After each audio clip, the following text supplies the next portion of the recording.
மலைகளின் மடியில் பிறக்கும் வாழ்க்கை, அதுதான் குறிஞ்சி நிலம். சிறு விதையாக மண்ணில் விழும் திணை மழைத்துளி தொட்டு உயிர் பெறுகிறது.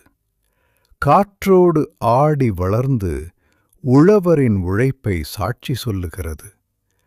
பறவைகளையும் மான்களையும் தாண்டி அதை காத்து வளர்க்கும் கைதான் வாழ்வு. காலம் வந்தால் அறுவடை, குடும்பம் முழுவதும் கொண்டாட்டம். அந்த திணை உணவாக மட்டுமில்ல, அது ஒரு பாரம்பரியம். அதே திணையை அன்போடு சமைத்து தெய்வத்திற்கு நிவேதனம் செய்யும் தருணம், மனமும் நிறையும், வாழ்வும் வளரும்.